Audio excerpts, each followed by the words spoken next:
प्रातः क्लास चल रहा था 27/8/1967 रविवार को 10वें पेज के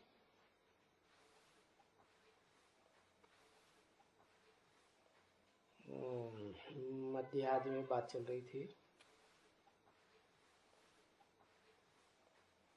कि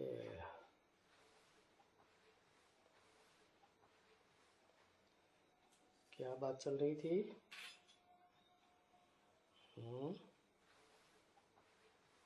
बात चल रही थी कि बाप तो इस समय राजाओं का राजा तुमको आकर बनाते हैं, और जब तुम राजाओं का राजा ऐसे कैरेक्टर वाले बन जाएंगे कि राजाओं का राजा बनो, तो फिर ये प्रजा के ऊपर प्रजा का राज एकदम क्या कर देते हैं, है ड्रामा प्लान अनुसार एकदम कर देते हैं। क्या कर देते हैं? खत्म कर देते हैं। मना पहले धीरे धीरे करते होंगे कि एकदम करते होंगे? बम भी फटते हैं ना, ज्ञान के बम फटते हैं कि नहीं? वो पहले धीरे धीरे फटते होंगे कि सारे इकट्ठे फट पड़ते होंगे धीरे धीरे, पर लास्ट में जाके परमात्मा प्रत्यक्षता बम फट पड़ता है, सब खत्म। तो एकदम ड्रामा प्लान अनुसार ये प्रजा के ऊपर प्रजा का राज्य प्रजातंत्र खत्म कर देते।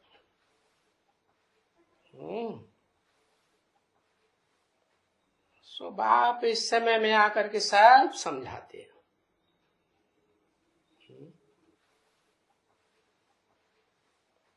कौन बाप आके समझाते हैं? इसमें समझाने की बात क्या है?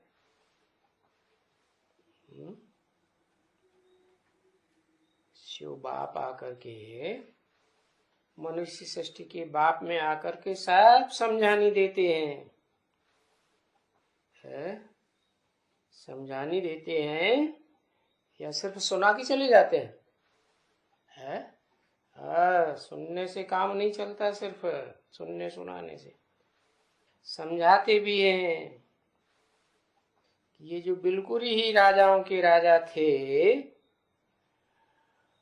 वो अभी इसमें ये धर्म भ्रष्ट कर्म भ्रष्ट है। इसमें किसमें? अरे प्रजातंत्र राज्य में धर्म भ्रष्ट, इनकी धारणाएं भी भ्रष्ट हो गई। धर्म की धारणाएं होती है ना, भ्रष्ट हो गई। कर्म भी भ्रष्ट हो गए। कर्मेंद्रियों से कर्म होते हैं ना, भ्रष्ट कर्म किसे कहा जाता है? श्रेष्ठ कर्म किसे कहा जाता है? भ्रष्ट कर्म कर किया आंखों से ही थोड़ा होता है, सभी कर्मेंद्रियों से ज्ञानेंद्रियों से भ्रष्ट कर्म होते हैं। जिससे किसी को दुख हो वो हो गया भ्रष्ट कर्म, और सुख हो तो हो गया श्रेष्ठ कर्म। और वो ज्ञानेंद्रियों से भी होता है तो भ्रष्ट इंद्रियों से भी होता है। उसका मूल है क्या? ज्ञानेंद्रियों से भी विचार होता है और कर्मेंद्रियों से भी विचार होता है। ज्ञानेंद्रियों में मुख है कि नहीं? मुख से बातें करते हैं तो विचार होता है कि नहीं? किससे बातें करनी है? एक से या अनेकों से? एक से। अब वो तो निराकार है, बिंदी है, किससे बातें करें? वो कोई देखने में आता है, मालूम पड़ता है क्या? है विश्वास कैसे हो? हाँ, सागर में आया। अच्छा, जब सागर में आया है, वो भक्त लोग कहते हैं पीपल के पत्ते में सागर में आया। है? जब पूछा जाए तब बताओ। तो वो तो कृष्ण को भगवान मान लेते हैं कि जब सतयुग शुरू हुआ तो पहले कृष्ण आया, लेकिन वो कृष्ण आते ही आते इस दुनिया में क्या शुरू करता है? हाँ? चलो कर्मेंद्रियों से नहीं तो ज्ञानेंद्रियों से क्या शुरू कर देता है? हाँ? क्या करता है?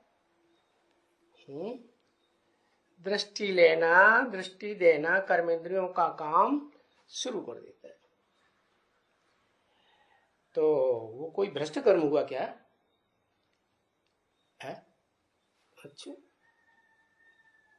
कर्मेंद्रियों से कर्म करने से जो संतान पैदा होगी, होगी या नहीं होगी? होगी। वो कैसी संतान पैदा होगी? ज्ञानेंद्रियों से बल देवताएं ज्ञानेंद्रियों से कर्म करते हैं, ज्ञानेंद्रियों संतान पैदा करते हैं। उतरती कला की संतान पैदा होगी या चढ़ती कला की संतान पैदा होगी? उतरती कला की संतान पैदा होगी। और वो उसने शुरुआत कर दी तो सारी सृष्टि जन्म जन्मांतर नीचे ही उतरती रहेगी कि चढ़ेगी? कभी नीचे ही उतरती रहेगी। तो कलयुग के अंत में तो ये राजाओं का राज्य तो खत्म हो जाता है। प्रजा के ऊपर प्रजा का राज्य शुरू हो जाता है। तो ये जो कर्मेंद्रियों से जो भ्रष्ट कर्म होते हैं द्वापर युग से, क्योंकि द्वापर युग तो है ही रजो प्रधान युग, रजो प्रधानता से कर्मों की शुरुआत होती है। क्या? कर्मेंद्रियों के द्वारा। उससे पहले देवताएं कर्म करते थे कर्मेंद्रियों से? नहीं, ज्ञानेंद्रियों का कर्म होता था, कर्मेंद्रियों का तो कर्म नहीं होता था। अभी तो कर्मेंद्रियों से भी भ्रष्ट बन पड़े। इब्राहिम आता है 2500 साल पहले, क्योंकि उससे पहले तो 2500 साल स्वर्ग था इस सृष्टि पर, हेवनली गॉड फादर ने स्थापन किया। फिर ये मनुष्य गुरु आते हैं ना, देह अभिमानी, तो ये कर्मेंद्रियों का काम शुरू करते हैं। ये भ्रष्ट इंद्रियां कही जाती है ना, कर्मेंद्रियां भ्रष्ट इंद्रियां हैं या श्रेष्ठ इंद्रियां? भ्रष्ट इंद्रियां। तो इन भ्रष्ट इंद्रियों से जो कर्म करते हैं वो भ्रष्ट कर्म करते हैं या श्रेष्ठ कर्म करते हैं? भ्रष्ट कर्म करते हैं। अच्छा, वो जो मुसलमानों में कथा आती है, आदम ने बॉडी के बीच का फल खाया, फल खा के आनंद लिया, तो वो भ्रष्ट कर्म किया या श्रेष्ठ कर्म किया है? क्या कर्म किया? भ्रष्ट कर्म किया। बाप है, श्रेष्ठ कर्म किया कैसे? भ्रष्ट कर्म किया तो कैसे किया और श्रेष्ठ कर्म किया तो कैसे किया है? हाँ, भले भ्रष्ट कर्मेंद्रियों से कर्म किया, लेकिन बलात्कार किया क्या? बलपूर्वक किया क्या है? कि जिसके साथ किया उसके साथ स्वेच्छा से किया, खुशी खुशी किया, तो खुशी खुशी किया तो खुशी मिली, आनंद तो मिला, लेकिन दुख नहीं मिला, तो उसको भ्रष्ट कर्म करेंगे? नहीं कहेंगे। तो ये शुरुआत कर दी किसने? इब्राहिम ने शुरुआत की। वास्तव में इब्राहिम की आत्मा तो सात्विक आती है, अर्श से, आत्मलोक से। तो ये अदा क्या होता है? आदम ने भ्रष्ट कर्म किया। वाह भाई, ये तो कह रहे आदम ने भ्रष्ट कर्म नहीं किया, श्रेष्ठ कर्म किया, दुख नहीं दिया है। जिसके साथ भी कर्म किया तो उसकी स्वेच्छा से किया, खुशी खुशी किया। तो खुशी खुशी किया तो उसे बलपूर्वक कहेंगे? नहीं कहेंगे। तो उस समय आदम के लिए तो नहीं कहेंगे कि भ्रष्ट कर्म किया, लेकिन आदम को बरगलाया किसने? ईव ने बरगलाया। और जो ईव है बरगलाने वाली, देह का, कर्मेंद्रियों का, दैहिक कर्मेंद्रियों का आरंभ करने वाली, तो वो देह अभिमानी है या आत्मा अभिमानी है? क्या कहेंगे? देह अभिमानी है, तब तो इच्छा हुई। तो वहां से गिरावट शुरू होती है। क्या? जब उसे कहते हैं देह अभिमानी धरणी। क्या? धरणी में 5 जड़ तत्व होते हैं या नहीं? चाहे पृथ्वी हो, जल हो, वायु हो, आकाश हो। पृथ्वी तो वो खुद ही है, सब कण कण में समाये हुए हैं। तो उसकी औलाद ये सारे विधर्मी धर्म पिता हैं। क्या? तो धर्म पिताएं तो पवित्र आते हैं या पवित्र आते हैं आत्मलोक से, सोल वर्ल्ड से पवित्र आते हैं। तो फिर निमित्त कौन बनता है साकार में?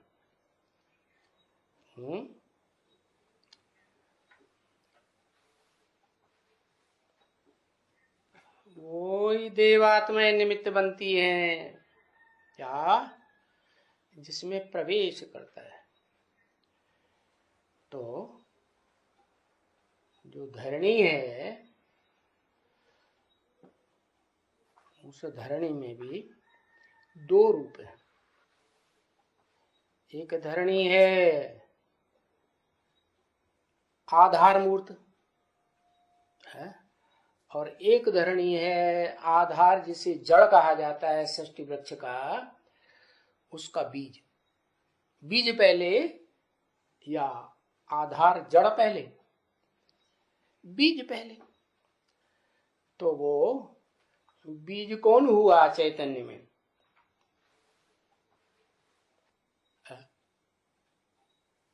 अरे बोलो बोलो। जगदम्बा, धरणी, धरणी माता। तो वो बीज जो है उसका, उससे पैदा होने वाली जो रचना है, जड़ है, वो रचना कौन है? हाँ, वो पहली पहली रचना है जो इस सृष्टि को गिराना शुरू करती है। क्या? कैसे गिराती है? संग के रंग से। भले ज्ञान इंद्रियों का संग हो, कर्मेंद्रियों का संग हो, गिराता तो जरूर है। तो वो तो हो गया पहला। कौन? जो ब्रह्मा के रूप में इस सृष्टि में प्रसिद्ध होता है, सारी सृष्टि को मनसा के वाइब्रेशन से जन्म देने का निमित्त बनता है। तो उसकी भी कोई औलाद होती होगी है? उसकी औलाद कौन है? उसकी औलाद लक्ष्मी पार्वती छोटी औलाद है या बड़ी औलाद है?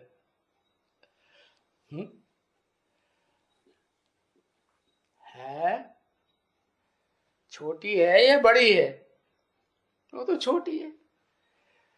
जो बड़ी है वो है जिसे जड़ कहते हैं, बीज भी कहते हैं, उसको कहते हैं माया, बड़ी बेटी। क्या क्या नाम दिया? माया, बड़ी बेटी। तो वो बड़ी बेटी जो है उसको माया जिसको कहा जाता है, माँ माने नहीं संस्कृत में, आया माने आया। ना आया होता माया रूपी रावण तो ज्यादा अच्छा था, लेकिन वो आ जाता है। तो शुरुआत कहां से हो गई? कौन सी आत्मा से शुरुआत हुई? किसमें आया माया? पहले पहले माया किसमें आया? जगदम्बा में आया। और जगदम्बा में माया कहां से आया? जगदम्बा में किसने, वो सब नाम धाम नहीं।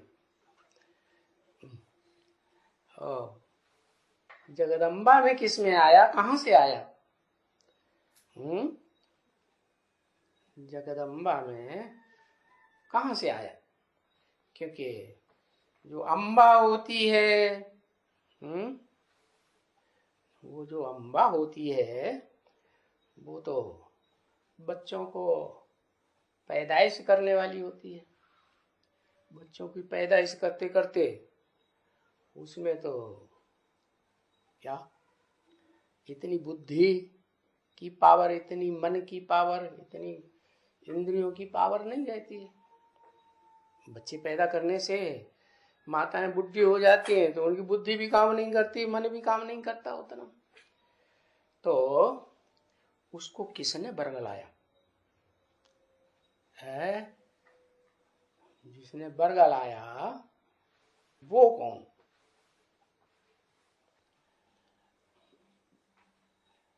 है? माया ने बरगलाया। और माया ने जो बरगलाया, वो माया तो बेटी है ना, है? द्वापर से आती है। तो माया किसकी रचना है? हाँ, बीज रूप माया होगी तो उसकी रचना है। बीज रूप माया होगी तो उसकी कोई बीज से उत्पन्न होने वाली जड़ भी होगी, आधारभूत है, होती है कि नहीं? तो बीज रूप जो माया है वो बरगलाती है। क्या? जब इब्राहिम आ जाता ना तो बीज रूप माया ने मरगलाया, तो वो माया की बुद्धि में कहां से ये बात आई है? कहीं से आती है या माया जो है वो तो बेटी है ना। बेटी तो पवित्र भाव वाली होती है, पवित्र बुद्धि होती है, पवित्र होती है, पवित्र होती है। तो उस माया में ये बात कहां से आई है? ओहो, हाँ, डमरू से आई। जो इस्लाम धर्म का बीज है वहां से आई। इस्लाम धर्म का बीज तो देवात्मा है, नीचे उतरी हुई आत्मा, लेकिन उसको किसने सिखाया? उसके पास वाइब्रेशन कहां से आया? बीज रूप आत्मा है तो जल्दी वाइब्रेशन पकड़ती है ना, है? क्या बीज हैं वो बड़े बुद्धि के वाइब्रेशन को पकड़ने वाले मन बुद्धि से तीव्र हो जाते हैं। तो है वो बीज रूप आत्मा कहां से पकड़ती है?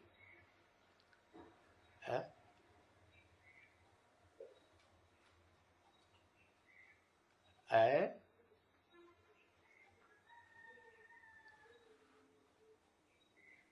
अरे यादगार बनी हुई है, कहां से पकड़ती है? संगम युग की शूटिंग पीरियड में भी पकड़ा होगा, नहीं पकड़ा होगा? है? शूटिंग नहीं होगी तो बड़ा ड्रामे में कहां से आएगा? शूटिंग पीरियड में भी प्रसिद्ध है क्या? योग माया मंदिर। कैसी माया है? योग लगाने वाली क्या? लेकिन माया भी योग है क्या? अच्छा है या खराब है? योग लगाने वाला जो योग है वो श्रेष्ठ योग कौन सा होता है? अव्यभिचारी या व्यभिचारी? अव्यभिचारी योग अच्छा होता है। और योग भी व्यभिचारी हो जाए, योग माने लगाव, लगन, अटैचमेंट, वो व्यभिचारी हो जाए तो फिर दुखदाई होगा या सुखदाई होगा? क्या होगा? दुखदाई होगा।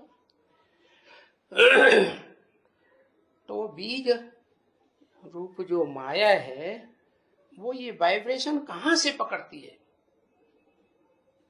उस वाइब्रेशन को पकड़ाने वाला कौन? कौन सी आत्मा है? अरे कौन सी आत्मा? कोई आत्मा होगी ना जिसकी बुद्धि में ये बात होगी कि जो सृष्टि है सृष्टि की पैदाइश सुख लेने से ही होती है क्या? चाहे वो ज्ञान इंद्रियों का सुख हो, चाहे कर्म इंद्रियों का सुख हो, तो कोई आत्मा इस सृष्टि पर ऐसी है जो पहले पहले नंबर की है क्या? इब्राहिम, वो इब्राहिम की आत्मा में ये वाइब्रेशन है ही नहीं क्या कि ज्ञान इंद्रियों से भी कोई सृष्टि पैदा हो सकती है? नहीं है। उसकी बुद्धि में तो यही है, आत्मा में संस्कार भरा हुआ है कि ये सृष्टि जो है वो कर्म इंद्रियों के सुख से चलती है, और कर्म इंद्रियों में मुख्य कर्म इंद्रिय है काम इंद्रिय। तो वो वाइब्रेशन को पहले पहले कौन पकड़ लेती है? आत्मा। कोई आत्मा है जो पहले पहले पकड़ती है? माया पकड़ती है। और माया तो बेटी है, फिर कैसे पकड़ती है? पवित्र बुद्धि है? मन बुद्धि पवित्र है और देह भी पवित्र ही होगी या पवित्र होगी? देह भी पवित्र, सुंदर होगी या भौड़ी होगी? सुंदर ही होगी। तो वो कैसे पकड़ती है? अरे उस माया की कोई रचना है?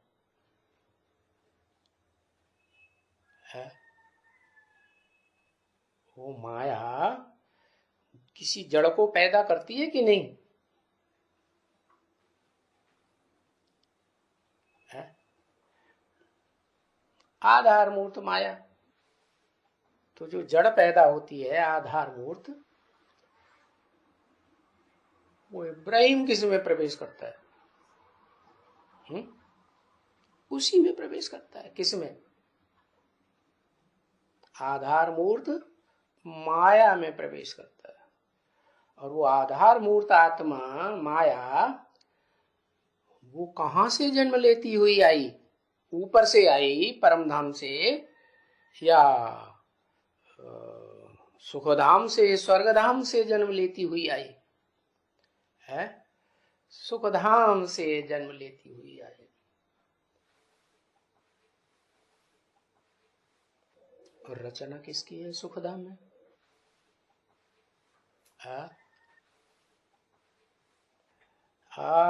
रचना है पहले नारायण की, कृष्ण की रचना है। जो कृष्ण वाली आत्मा है दृष्टि से सुख भोगती है, सृष्टि चालू कर देती है। तो दृष्टि से संगम युग में उसने क्या गड़बड़ किया होगा जो नहीं करना चाहिए है।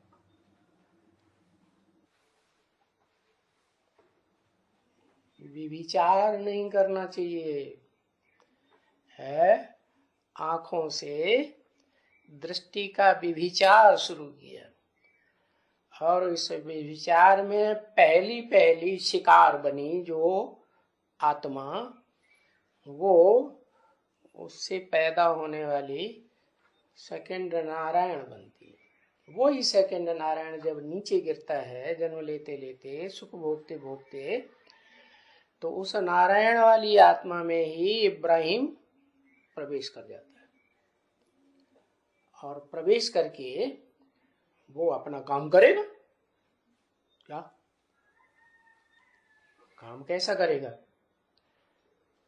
धर्मानुकूल काम करेगा या बलात्कार भी करेगा? वो बलात्कार करता है। उसकी बुद्धि में वो बात है ही नहीं जो बाप आकर के राजयोग सिखाते हैं, जिसकी यादगार शिव बाबा के मंदिरों में बनी हुई है। क्या प्रवृत्ति मार्ग की यादगार है। शिवलिंग लोग तो समझते नहीं है कि लिंग क्या है, शिव क्या है। एक तरफ कहते हैं कि शिव तो निराकार है। अब जब शिव निराकार है तो उसको लिंग कहां से आ गया? वास्तव में जिसमें प्रवेश करता है आदम में, वो उसकी बात है। वो आदम इस सृष्टि रूपी रंगमंच की वो आत्मा है जो सारी मनुष्य सृष्टि का बाप है, मनुष्यों का जन्मदाता है। तो वो आत्मा जो मनुष्यों का जन्मदाता है, आदम कहा जाता है, आदिदेव कहा जाता है, उसे कहते हैं शंकर। तो जो शंकर है शिवलिंग में, वो वास्तव में लिंग है, क्योंकि वो ही मूर्तिमान होता है, साकार होता है। शंकर देवता साकार होता है या निराकार होता है? साकार होता है ना। तो साकार होगा तो लिंग भी होगा।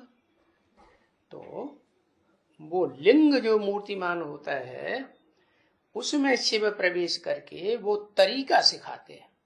क्या तरीका? कि मेरी याद में निरंतर रहोगे तो तुम्हारी कर्मेंद्रियां और ज्ञानेंद्रियां सुख नहीं भोग सकेंगी। क्या? कर्म जो है अकर्म हो जाएगा। तो वो काम तो उसने किया संगम की शूटिंग में। और ये जो सतयुग का कृष्ण है, पहला प्रिंस, वो क्या काम करता है? वो दृष्टि से सृष्टि तो शुरू करता है, लेकिन विभिचारी दृष्टि भी बन जाती है या नहीं बन जाती है? मनुष्यों की जो इंद्रियां हैं वो विभिचारी बनती हैं कि नहीं बनती है? तो बनती है। और बनती है तो ये कोई न कोई तो निमित्त बनेगा कि किसके साथ ज्यादा लगाव जाता है दृष्टि का है। क्योंकि मम्मा तो पहले ही शरीर छोड़ देती है, छोड़ती कि नहीं? और मम्मा ने शरीर छोड़ा, और मम्मा की शरीर छोड़ने के बाद सबसे जास्ती खातिरी किसकी होने लगी? जिसकी बहुत खातिरी होने लगी, वो उसके अंदर भाव भरा हुआ था कि अगर मम्मा बाबा की गद्दी पे मैं बैठूंगी तो मैं ही बैठूंगी और किसी को नहीं बैठने दूंगी। तो वो बैठ गई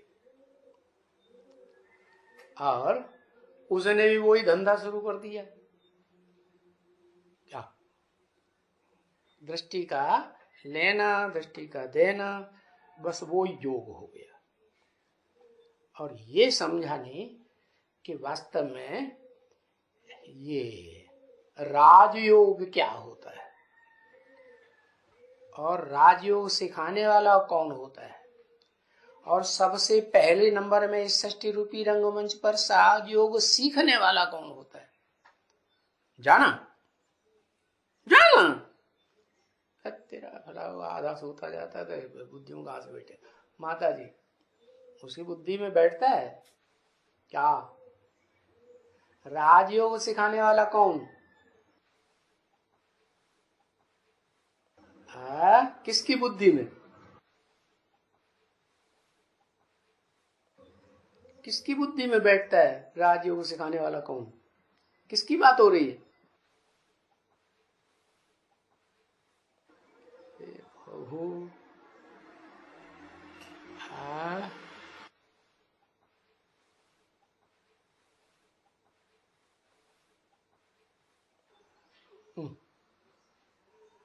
अरे उस समय की बात है जब मम्मा ने शरीर छोड़ा। शिव बाबा कहां से पहुंच गए वहां? है हाँ, प्रकाश मणि की बात हो रही है, ये बात हुई ना। तो उसको सबसे जास्ती रिगार्ड मिलता था यज्ञ में। क्यों? कि उसको मम्मा की गद्दी मिल गई, जो वो चाहती थी सो उसे मिल गया। तो उसने अमेरिका से टाइटल भी ले लिया किसी यूनिवर्सिटी से, जगदम्बा। क्या तो डुप्लीकेट जगदम्बा हुई या असली हुई? डुप्लीकेट। विविचारणी गए कि अव्यभिचारणी? विविचारणी। तो जिस बीज रूप आत्मा से जन्म लेती है, वो जन्म लेने वाली भी वैसी होगी वर्ल्ड मदर, बन तो गई है, विविचारणी होगी या व्यभिचारणी होगी? विविचारणी।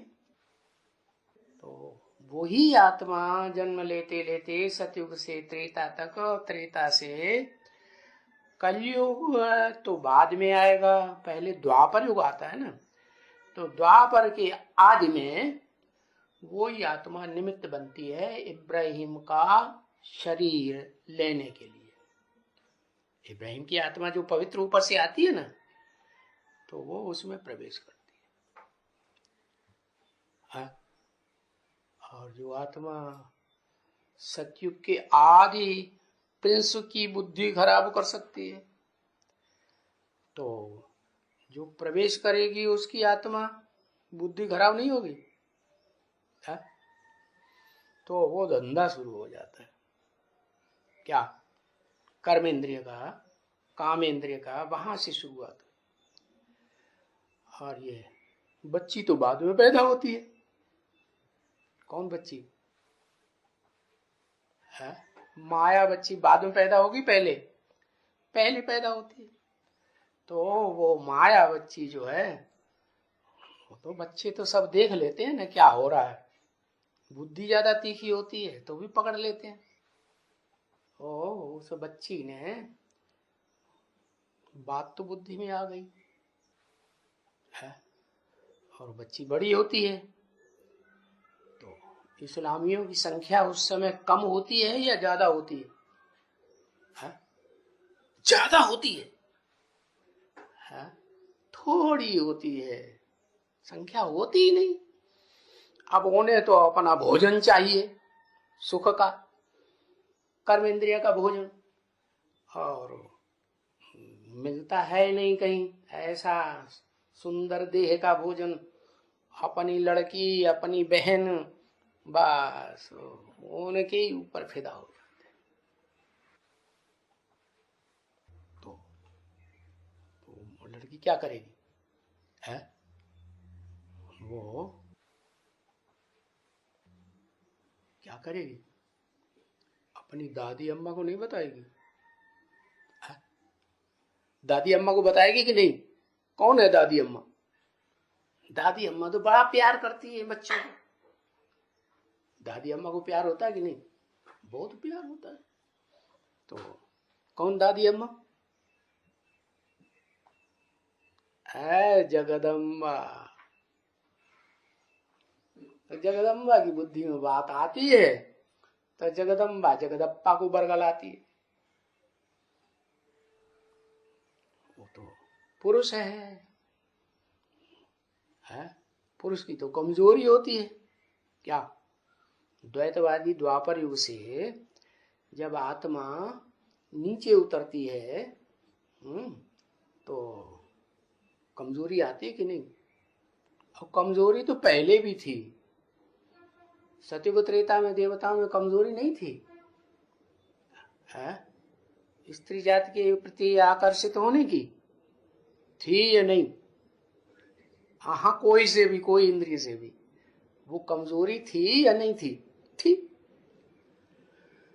तो वो कमजोरी जो है वो प्रजापिता को पकड़ लेती है और वो बरगलावे में आ जाता है। क्योंकि उसने तो सीखा हुआ है संगम युग से ही। शिव बाबा ने क्या सीख दी है?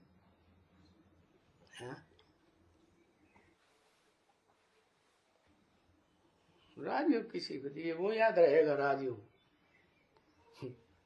राजयोग का नाम निशान देवता सृष्टि खत्म होने से त्रेता युग के अंत में खत्म हो जाता है। याद में रह के कर्म करो। वह याद किसकी याद में रह के कर्म करेगा? है देव आत्माओं को त्रेता के अंतिम जन्म में याद रहता है कुछ? आधा विनाश हो जाता है। भगतड़ में कुछ याद रहेगा? कुछ भी याद नहीं रहता। तो एक बात बाबा ने सिखाई, एक ने कही दूसरे ने मानी, तो बस अब अपना अटैचमेंट तो है ही, पहले से ही है, तो बस बात मानने में क्या देर लगती है, मान ले। लेकिन जो संगम युग से प्रैक्टिस पड़ी हुई है राजयोग की, वो द्वापर युग शुरू होते ही एकदम खत्म हो जाएगी। राजयोग से राजाई करने की और श्रेष्ठ राजा बनने की प्रैक्टिस है या भ्रष्ट राजा बनने की प्रैक्टिस है? श्रेष्ठ राजा। तो वो आत्मा जो है वो तो बलात्कार नहीं करती, लेकिन शुरुआत कौन करता है बलात्कार की? देह का बल प्रयोग कौन करता है? देह की कर्मेंद्रियों का बल कौन प्रयोग करेगा? पहले पहले द्वापर युग से, द्वैतवादी द्वापर युग से। हाँ, इब्राहिम किया तो। और उस हरकत को जो बुद्धि की तीखी बच्ची है उसने पकड़ा और उसने जाकर के दादी अम्मा को बता दिया। दादी अम्मा की तो औलाद है ना। कौन?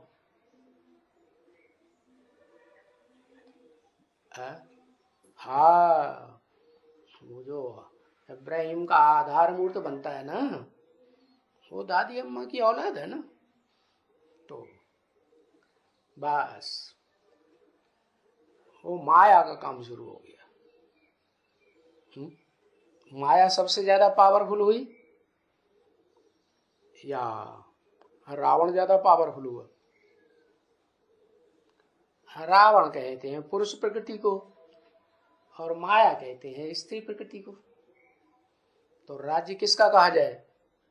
मायावी राज्य शुरू हो गया। तो बताया वो मायावी राज्य शुरू होते होते 2500 वर्ष के बाद नीचे नीचे गिरते गिरते एकदम सारी सृष्टि में वही मायावी राज्य शुरू हो जाता है। माया किसे कहते हैं? माया छुप के काम करने वाली होती है या प्रत्यक्ष काम करती है? छुप के काम। तो वो कर्मेंद्रिय से जो काम संसार में चल रहा है वो चोरी से चल रहा है। क्या? भ्रष्ट कर्मेंद्रियों का कार्य। वो कोई भी धर्म वाला हो, क्या वो चोरी से चलता है। फिर एक टाइम ऐसा भी आता है, बाबा ने कहा मनुष्य बंदर से भी बदतर हो। बंदर क्या करता है? कैसे काम बेकार भोगता है? वो तो एकदम पेड़ के ऊपर चढ़ जाता है और वहां निर्लज्ज होके भोगता है। तो ऐसी सृष्टि की हालत होती है प्रजातंत्र राज्य में। क्या सारे के सारे मनुष्य मात्र बंदरों से भी बदतर बन जाते हैं। और कहा जाएगा कि प्रजातंत्र राज्य में ये कर्म भ्रष्ट धर्म भ्रष्ट हो जाते हैं। प्रजा का पंचायती राज्य हो जाता है। क्या क्या कहा? पंचायती राज्य। 5 क्यों कहा? माना जो प्रसिद्ध है शास्त्रों में, कौन सी माता प्रसिद्ध है जिसके ऊपर 5 पति थे? द्रौपदी। कहां से पैदा हुई थी?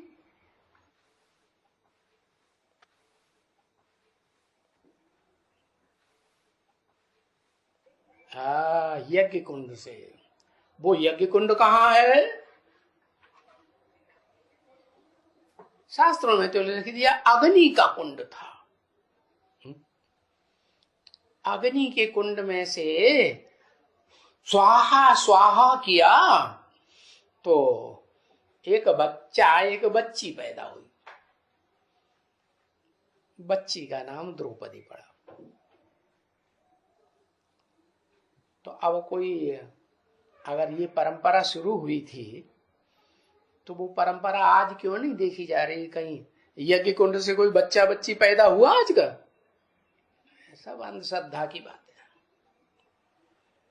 ये द्वापर युग से द्वैतवादी धर्मपिताएं आते ही हैं ये अंधश्रद्धा फैलाने के लिए।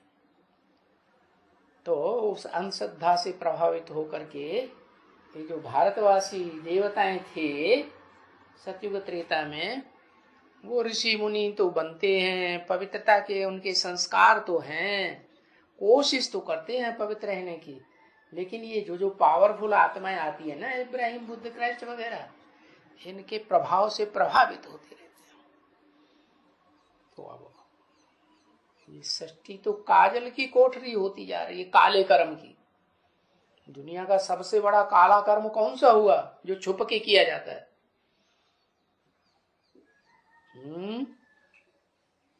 काम विकार। तो ये काली दुनिया शुरू हो गई। उसमें कर्म भ्रष्ट और धर्म भ्रष्ट पंचायती राज्य होता है। पंचायती राज्य क्यों? क्योंकि स्त्री जाति जो है वो कोमल होती है या कठोर होती है? शरीर से भी कोमल, और उस कोमल के ऊपर जब आघात होता है तो कमजोर बनेगी या पावरफुल बनेगी? और लगातार आघात होते होते और फिर बच्चे पैदा करते करते सारी शक्ति तो बच्चों में चली जाती है। तो वो शक्ति जो है अबलाओं की सबसे ज्यादा छीन होती है। यहां तक कि कलयुग के अंत में आते आते स्त्री जाति पूरी अबला बन जाती। आ माने नहीं, बला माने बल वाली। और पुरुष प्रबल होते हैं, शरीर से भी, मन से भी, बुद्धि से भी।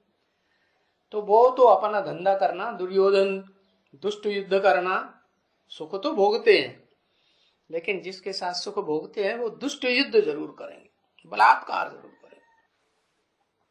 तो वो कलयुग के अंत में आकर के जो कर्म भ्रष्ट धर्म भ्रष्ट सरकार बनती है, जहां कंट्रोल करने वाले कोई राजा तो होते ही नहीं है। क्योंकि राजा तो बनते ही हैं तब जब राजयोग भगवान आकर के सिखाते हैं, जिस योग में राज भरा हुआ है। योग माने लगाव, अटैचमेंट। क्या राज भरा हुआ है? माम एकम याद करो। क्या करो? मुझे एक को याद करो। कोई दूजम को याद किया तो राजा कमजोर बनेंगे या पावरफुल बनेंगे? कमजोर राजा बन जाते।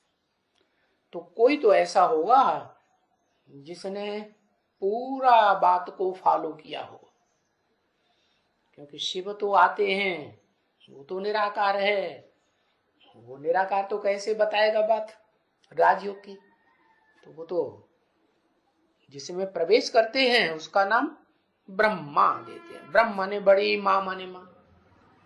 अब ब्रह्मा के शास्त्रों में मुख 5 दिखाए गए हैं, है ना। 5 मुखों में 4 मुख तो 4 दिशाओं की तरफ हैं, वो देखने में आते हैं।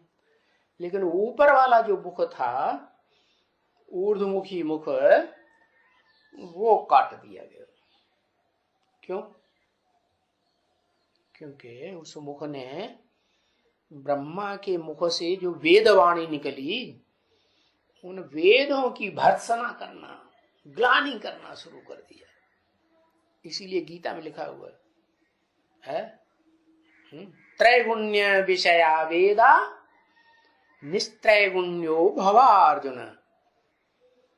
हे अर्जुन, हे आदम, तू क्या कर, ये जो वेद है ना, ब्रह्मा के मुख से निकले हुए, 4 मुखों वाले ब्रह्मा के मुख से निकले हुए, ये 3 गुणों से भरे पूरे हैं। क्या? कौन से 3 गुण? सतरज तम। ये 3 गुणों में जरूर गिराएंगे। कर्मकांड सिखाते हैं ना वेद, यज्ञ करो, ये करो, यो करो, वो स्वाहा करो, स्वाहा, ये दुनिया भर के कर्मकांड बने हुए हैं। ये सब अंधश्रद्धा सिखाने वाले।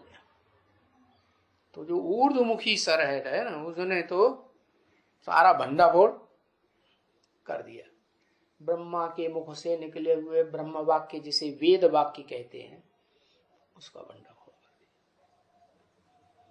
अच्छा चलो, वो तो भंडाफोड़ किया, फिर असलियत कुछ होगी कि नहीं होगी? तो असलियत वही ऊर्ध्वमुखी ब्रह्मा, वही आत्मा है जो आदम वाली आत्मा कही जाती है, अर्जुन कही जाती है। उसी अर्जुन के शरीर रूपी रथ में शिव बाप आकर के पहले प्रवेश करते हैं। अव्वल नंबर का अर्जुन। अर्जुन भी नंबर वाले हैं। धन का अर्जन करने वाले को अर्जुन कहा जाता है। ये तो ज्ञान धन की बात है। तो जिसने ज्ञान धन का अखूट भंडार निराकार शिव से अर्जित किया, वो अर्जुन ये कर्मकांड की बातों को खारिज कर देता है, वेदों को खारिज कर दिया। तो फिर अब वेदों को मानने वाली तो प्रजातंत्र सरकार है कि आज की दुनिया में, कि नहीं है? वेदों को बहुत मानते हैं। ढेर सारे स्कूल खोले हुए हैं, नाम रख दिया गुरुकुल, और उनमें 3-3 घंटे वेद का पाठ होता है, वो कंपलसरी है। अरे भाई, ये कोई नहीं जानता है कि भगवान ने जो आकर के गीता ज्ञान सुनाया, वो गीता ज्ञान किसके द्वारा सुनाया था? वो गीता श्रीमद् भगवत गीता भगवान के द्वारा गाई हुई गीता पहले है या वेद पहले हैं, वो कोई नहीं जानता। वास्तव में जो 4 मुखों वाला ब्रह्मा संसार में प्रसिद्ध होता है, उससे भी पहले वो ऊर्ध्वमुखी ब्रह्मा था। कहाँ? ओम मंडली में, ब्रह्मा कुमार कुमारों की दुनिया में। जिस ओम मंडली में उस ब्रह्मा के तन में प्रवेश करके है, उस अर्जुन के तन में प्रवेश करके उसका नाम भी दिया था ब्रह्मा। लेकिन वो पहले नंबर का ब्रह्मा हुआ या नंबरवार हुआ? पहले नंबर। इसलिए मुकर्रर रहता है वो सृष्टि रूपी रंगमंच पर। आदि में भी वो आत्मा मुकर्रर है, उसका रथ मध्य में भी मुकर्रर है, और सृष्टि के अंत तक भी, जब तक सृष्टि का विनाश हो, वो तन ही मुकर्रर रहता है। तो बताया ये धर्म भ्रष्ट कर्म भ्रष्ट राजाओं की सरकार है, जो राजा भगवान ने आके बनाया था। क्योंकि भगवान का नारा ही है क्या? स्वतंत्र रहो। स्व माने आत्मा, तंत्र माने शासन। आत्मा के शासन में रहो। क्या? किसी देहधारी के अंडर में अधीन होके नहीं रहना। तो राजा स्वाधीन होता है, या राजा में राज्य में पलने वाले कोई और स्वाधीन होते हैं? क्यों? रानी स्वाधीन नहीं होती? रानी भी राजा के अधीन होती है। तो ये राजयोग राजाओं को, जो जन्म जन्मांतर सतयुग के आदि से लेकर के कलयुग के अंत तक राजाएं बने हैं, उनको किसने सिखाया? उसी निराकार शिव ने आकर के अकूट ज्ञान का भंडार राजयोग का दिया, और उसने अर्जुन को, अव्वल नंबर अर्जुन को, जिसे ऊर्ध्वमुखी ब्रह्मा कहा जाता है, ऊपर वाला मुख, उसको सिखाया। लेकिन जब सिखाया था तब प्रवेश किया ना, तो उस ब्रह्मा को पता ही नहीं रहता है कि किसने प्रवेश किया। क्या पता रहता है? क्यों? शिव ने प्रवेश किया और पता क्यों नहीं रहता है? क्योंकि मैं जब प्रवेश करता हूं तो जिसमें प्रवेश करता हूं उसको भी पता नहीं चलता, और देखने वालों को भी, सुनने वालों को भी, समझने वालों को भी पता नहीं चलता। जैसे दादा लेखराज ब्रह्मा में शिव प्रवेश करते थे तो कोई को पता चलता था? नहीं। मुरली में तो आया है, क्या इन ब्रह्मा को भी पता नहीं चलता? तो जब पता ही नहीं चला, तो जो शास्त्रों की पुरानी बातें चली आ रही हैं ज्ञान ध्यान की, वही बात बुद्धि में बैठी होगी कि दूसरी बात बैठी होगी? वही बात बुद्धि। और उसको ये तो पता चल गया कि दादा लेखराज ने साक्षात्कार भक्ति मार्ग के होने के बाद अपने गुरु से जानकारी ली, क्योंकि 12 गुरु जिंदगी में किए थे, उन गुरुओं की तफ्तीश की, कोई तो जिंदा होंगे। तो किसी ने उनके साक्षात्कारों का समाधान नहीं किया। वो भटकते भटकते आखिर विद्वान पंडित आचार्यों से पूछने लगे, वाराणसी तक पहुंचे, जो ज्ञान का भंडार मानी जाती है दुनिया में, एक ही नगरी। वहां भी विद्वान पंडित आचार्यों सन्यासियों से पूछा, किसी ने नहीं बताया। फिर उसके दिमाग में आया कि हमारी दुकान का जो भागीदार था ना, जिसको हमने अपने हीरों की सारी दुकान सौंप दी थी, इस विश्वास के आधार पे ये सच्चा आदमी है और बड़ा विद्वान होशियार है, उससे तो जाके पूछें। तो उससे जाके पूछा तो उसने बता दिया, 4 और 5 प्रकार के जो साक्षात्कार हुए, क्लियर अर्थ बता दिया। तो ब्रह्मा बाबा को, दादा लेखराज को पसंद आ गया और उनको पक्का निश्चय बैठ गया। एक बात पर तो पक्का ही निश्चय बैठ गया कि मैं सतयुग का पहला प्रिंस कृष्ण हूं, और अभी इस कलयुग के अंत में मुझे ब्रह्मा का पार्ट बजाना है। जो संसार में ब्रह्मा के नाम से 4 मुखों वाला ब्रह्मा प्रसिद्ध होता है, वो ब्रह्मा के रूप में सफेद पोष पार्ट मेरा है। पक्का निश्चय बैठ गया। तो जिसमें प्रवेश किया पहले पहले, उसको तो पता ही नहीं है क्या कि 60 रूपी रंगमंच पर मेरा क्या पार्ट है। हाँ, शास्त्रों के आधार पे ये बुद्धि में बैठा था, शिवोहम, जो ज्यादा पुरुषार्थ करे, जो शास्त्रों में ज्यादा होशियार बने, वो ही शिव है। क्योंकि जैनियों में भी यही मान्यता है कि मनुष्य जो ज्यादा अच्छा पुरुषार्थ करता है तो वो तीर्थंकर भगवान बन जाता है, सारी दुनिया को किनारे ले जाना। तीर माने किनारा, तीर्थंकर, था माने स्थान, कर माने ले जाने वाला, एक किनारे ले जाता है। ये दुनिया भवसागर है ना, विषय सागर है ना, इस विषय सागर में पार ले जाने वाले को कहते हैं तीर्थंकर। तो वो तीर्थंकर ऐसे ही मानते हैं कि वो जो पुरुषार्थ करता है, ज्ञान अर्जन करता है, वो तीर्थंकर बनता है। तो जी, जैनियों के हिसाब से और हिंदुओं के हिसाब से भी शास्त्रों के आधार पर ये बुद्धि में ज्ञान बैठा था, आत्मा सो परमात्मा। और जब आत्मा ही सो परमात्मा, शिवो हम, तो दुनिया को सुधारने वाला कौन साबित होगा? जो शिव है, जो आत्मा सो परमात्मा है, जो अपन को कहते हैं ब्रह्मास्मि, मैं ही ब्रह्मा हूं, सृष्टि का आदि कर्ता। तो उसका फिर फर्ज हो जाता है क्या? दुनिया को सुधारना फर्ज होता है कि नहीं, कि बिगाड़ना?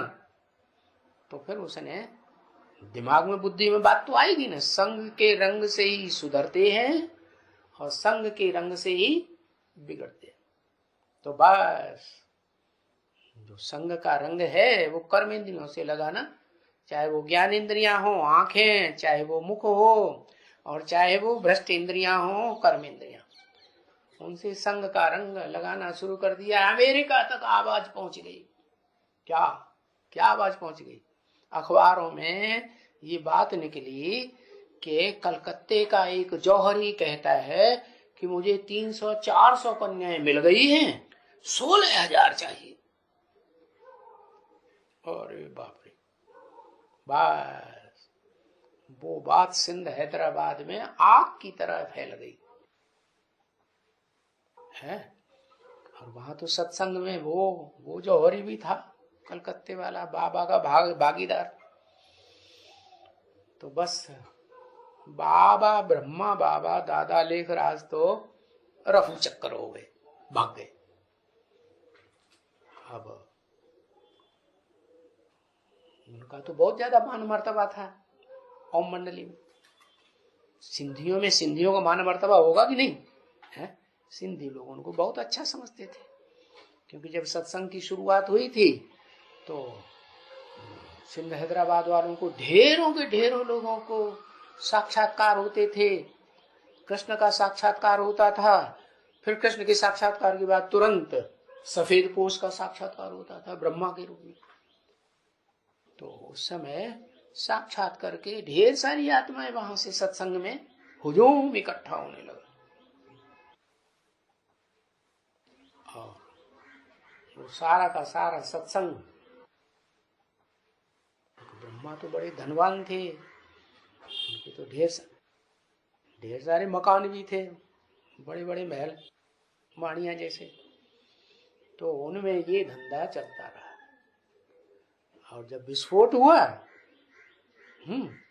तो सिंध के जो बड़े बड़े धनाढ्य लोग थे, जिनकी कन्याएं माताएं वहां आई हुई थी, वो तो बम फटाका कर देंगे।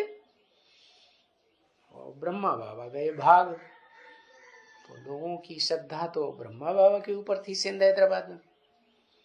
उनके न होने पर फिर जो भागीदार था उसका बुरा हाल होगा या अच्छा हाल होगा? बुरा हाल। क्यों बुरा हाल होगा? है? अरे भगवान ने प्रवेश किया है, जो इस दुनिया में पार्ट बजाने वाली आत्माओं के बीच में ऊंचे से ऊंची हस्ती है, तो बुरा हाल क्यों हो? अखूट ज्ञान का भंडार है वो आत्मा, वो उसी तन में विराजमान है। लेकिन अरे विराजमान है वो तो ठीक बात, लेकिन क्या जिसमें विराजमान है उसने पहचाना? तो उसने जो कुछ किया वो उसकी गलती हुई या नहीं हुई? गलती हुई है? शिवो हम, गलती हुई, ज्ञान था इस बात का है?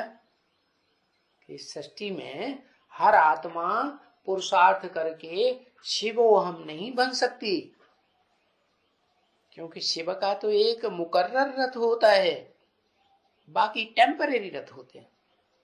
जो रथ में दिखाए गए अर्जुन के 4 घोड़े हैं जो देखने में आते हैं, क्या मन रूपी अश्व, वो चारों मन रूपी अश्व जो हैं वो, उनकी लगाम जो है देखने में आती है उसके हाथ में, भगवान के हाथ में। बाकी कोई और भी अश्व है क्या रथ में? कौन है? अर्जुन। अर्जुन वाली जो आत्मा है वो तो बड़ा प्रबल है, मन बुद्धि का बड़ा बड़ा सबसे बड़ा क्या कहेंगे, शक्तिशाली कहेंगे ना।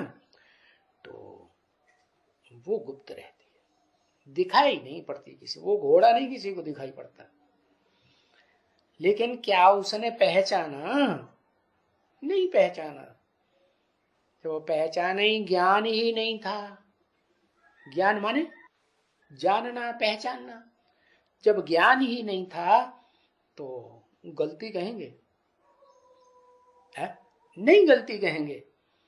तो गलती कहें या न कहें, दुनिया तो छोड़ने वाली नहीं है।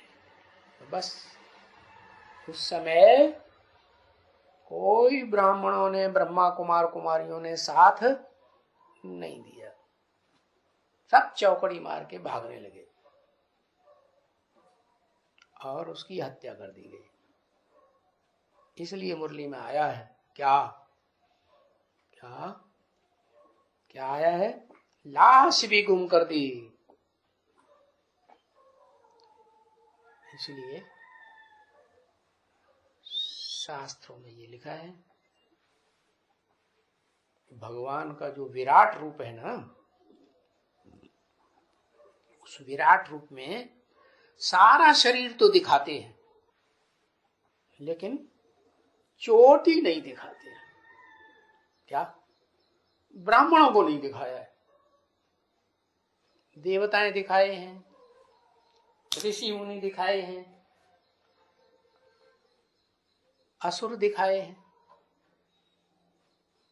जानवर दिखाए हैं, पशु पक्षी भी सब दिखाए। लेकिन जो सबसे ऊंचा धर्म है ब्राह्मण धर्म, जो ब्रह्मा के मुख से पैदा होता है। क्या? ब्राह्मण कहां से पैदा हुए? ब्रह्मा के मुख से। शिव भगवान निराकार ने जो ज्ञान सुनाया, अखूट ज्ञान का भंडार दिया, तो उससे ब्राह्मण पैदा हुए, न कि गोद से पैदा हुए। गोद से पैदा होने वाले ब्राह्मण अलग, वो नीची कैटेगरी के, जिन्हें गोद का बड़ा अभिमान। लेकिन मुख से जो पैदा होते हैं, भगवान आता किस लिए है?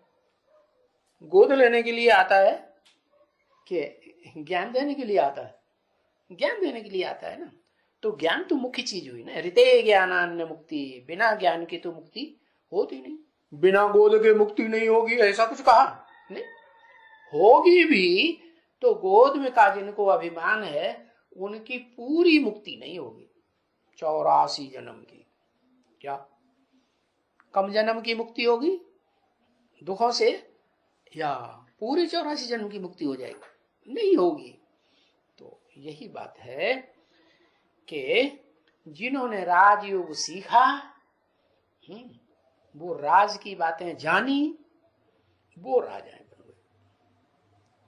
और वो राजाई का ज्ञान जिन आत्माओं में आता है वो रुद्र के बच्चे, रुद्राक्ष की माला कही जाती है। क्या? अक्ष, अक्ष माने आंखें। आंखें असली रूप में देखने वाले कान है, नाक है, मुख है, इंद्रियां, कर्मेंद्रियां हैं। संसार को कौन देखता है? सारा संसार आंखें ही देखती है। तो वो आंखें जो हैं वो भगवान की मुख्य रूप से आंखें दो हैं, विराट रूप में दिखाई गई। क्या? लेफ्ट और राइट। कौन सी लेफ्ट?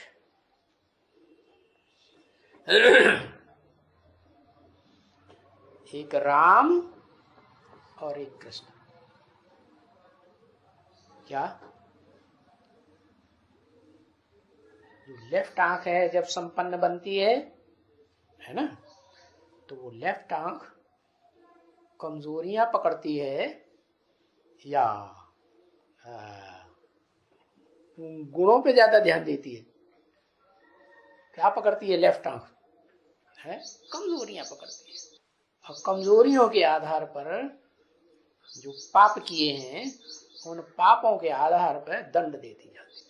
और सीधी आंख जो है वो पाप भी देखती है और पुण्य भी देखती है। तो सीधी आंख का पार्ट बजाने वाली आत्मा होगी कलयुग के अंत में, उसकी सीधी आंख अच्छी होगी या खराब होगी? है? कैसी होगी? अच्छी होगी ना, है? उसमें चश्मा लगने की जरूरत है नहीं। और जो लेफ्ट आंख होगी उसमें जरूर कमजोरी होगी। क्या? अंधकार। आजकल तो कंप्यूटर बन चुके हैं, कंप्यूटर में आंख का पूरा ही अंदर तक देख लिया जाता है? तो कोई देखेगा तो उसे पता चलेगा कि हाँ आंख के अंदर बड़ा काला होल है।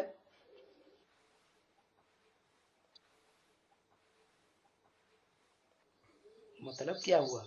अच्छाई भी देखती है और बुराई भी देखती है। धृतराष्ट्र क्या देखता था? है? वो क्या देखता था? है? धृतराष्ट्र अपने जो बच्चे थे उनके तो गुण देखता था, बड़े अच्छे हैं, बड़े सुंदर है, राजकाज संभाल सकते हैं, मैं अपना राजा उन्हीं को बनाऊंगा। और जो दूसरों से पैदा हुए बच्चे, भले भाई ही क्यों ना हो, उनको बस कानिया नजर से देखता था, उनकी कमजोरियां पकड़ता था। तो ये धृतराष्ट्र का जो शास्त्रों में पार्ट बजाया वो कौन हुआ? है? कौन हुई आत्मा? जो धृत माने धर के बैठ गई, राष्ट्र माने धन संपत्ति है। ब्राह्मणों की दुनिया की सारी धन संपत्ति धर के बैठ गई। कैसे? ब्रह्मा बाबा को कैसे बता देंगे? क्या प्रूफ?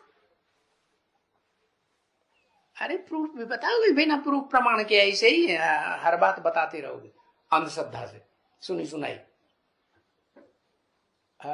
अलग को मिला अल्लाह। हाँ, ब्रह्मा कुमारियां तो कहती हैं वही अल्लाह, अलग उसके अंदर अल्लाह आ गया। उसने ज्ञान सुनाना, मुरलियां सुनाना शुरू कर दिया, वही तो है अल्लाह। बेको मिली बादशाही। अरे ब्रह्मा बाबा को तो ब्राह्मणों की दुनिया की बादशाही मिली, वो अल्लाह भी है उसके अंदर, वो बादशाह भी है ब्राह्मणों की दुनिया को। और जो ब्राह्मणों की दुनिया में शूटिंग करेगा बादशाही का, वो ड्रामा में भी करेगा।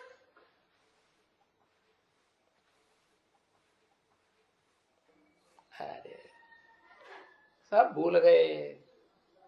कैसे? प्रॉपर्टी? कौन सी प्रॉपर्टी? कहाँ की प्रॉपर्टी? कहाँ की बात है? है दुकान की प्रॉपर्टी। दुकान की प्रॉपर्टी जिसको सौंप दी तो उससे धृतराष्ट्र हो गया।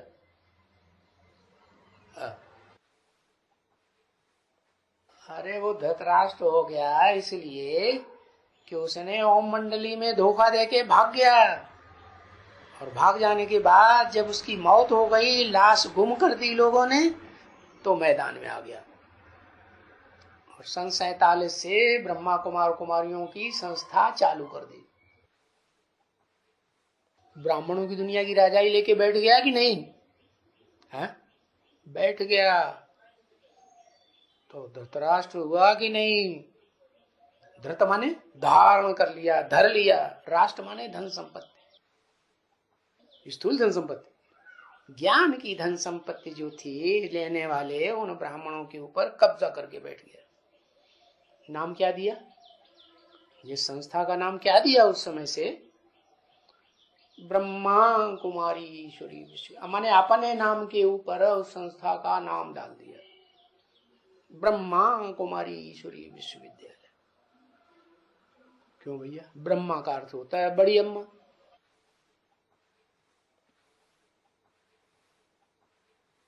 अम्मा के द्वारा राजकाज चलते हैं दुनिया में सब है।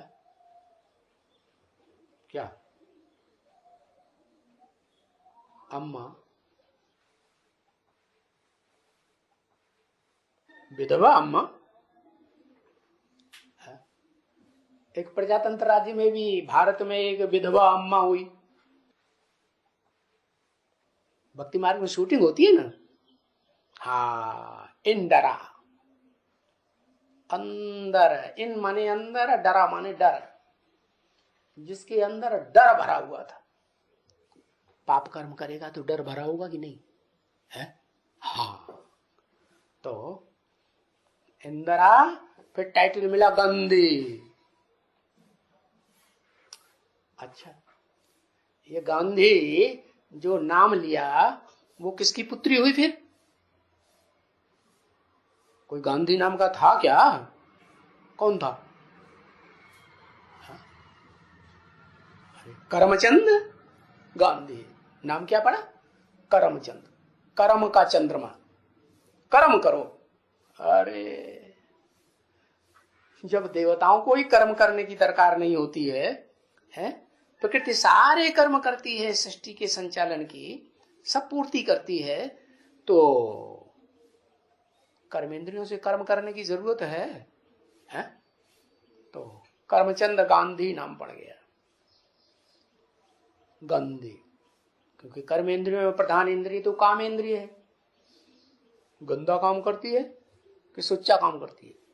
गंदा काम करती है। तो ये तो भक्ति मार्ग की बात है। प्रजातंत्र सरकार जहां से चालू हुई वहां की बात।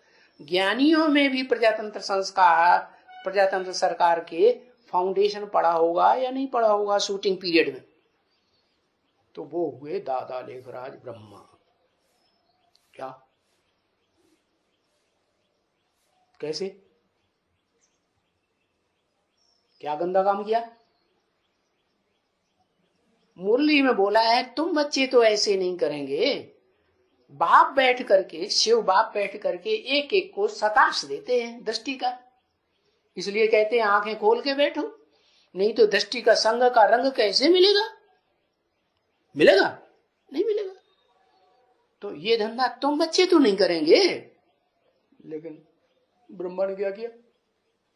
वो धंधा चालू कर दिया। और उनकी गद्दी की जो मालिक बना, जो आत्मा, उसने भी क्या धंधा का चालू कर रखा? वो ही धंधा चालू रखा, आंखों के बेविचार का, और नाम दे दिया राजयोग। राजयोग का नाम क्यों बदनाम कर दिया? राज जिसमें राज भरा हुआ है, क्या मां हम एकम याद करो। आंखों से एक के अलावा दूसरे को देखेंगे तो याद आएगा कि नहीं आएगा? याद व्यभिचारी बनेगी या अव्यभिचारी बनेगी? चलो आंख की बात छोड़ दो, मुख ले लो। मुख से बातें करते हैं, तो एक के छोड़ करके अनेकों से बातें करेंगे या कोई से भी बात करेंगे तो वो याद आएगा कि नहीं आएगा? याद आएगा। सारी कर्मेंद्रियां जिसकी कान से बातें सुनेंगे, कान से सुनाएंगे, तो वो याद आएगा कि नहीं? बातें, कान की सुनी हुई बातें, सुनाई हुई बातें भी याद आएंगी। तो व्यभिचारी याद होगी या अव्यभिचारी याद होगी? क्या होगा? व्यभिचारी याद होगी। और व्यभिचार से नरक बनता है। क्या कहेंगे नरक कैसे बना? अरे नरक बनाता है। तो पहला नर कौन आया द्वापर युग से? द्वैतवादी द्वापर युग से है। पहला नर किसे कहें?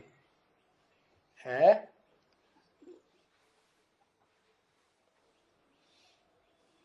ईव स्त्री है कि नर है?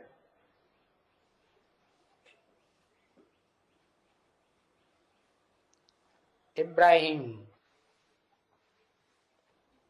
हाँ, जो इब्राहिम वाली आत्मा है वो भ्रष्ट इंद्रियों के कर्म करना शुरू करती है और कराती है इस संसार में।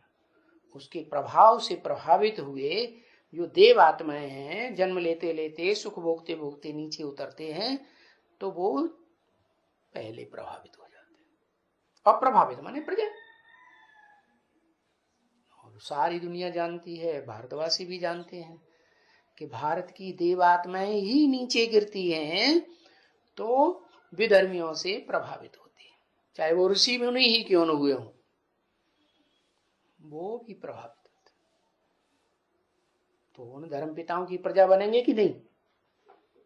और सारे ही प्रजा बनेंगे ऋषि मुनि, कोई बचेगा भी है?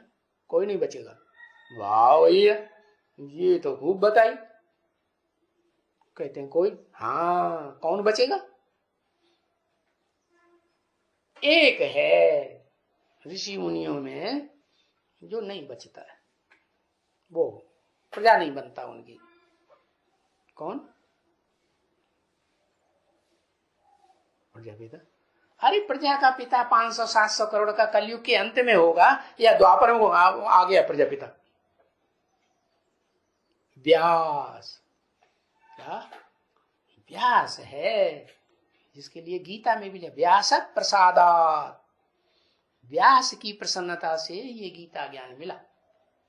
यानी ये वो ही आत्मा है जो सृष्टि के आदि में शूटिंग पीरियड में क्या बनी थी? प्रजापिता थी, हैं, और पुरुषार्थ करके शंकर नामधारी बनी, काम के आधार पर। क्या आत्माओं का संकरण हुआ एक ही शरीर में। चंद्रमा का भी संकरण हुआ है, शिवनेत्र का भी संकरण हुआ, और जिसका रथ था वो अर्जुन आदम प्रजापिता कह दो, क्योंकि पहले पिता होता है कि पहले पति होता है? आत्मा क्या होती है पहले? है? पहले क्या होती है?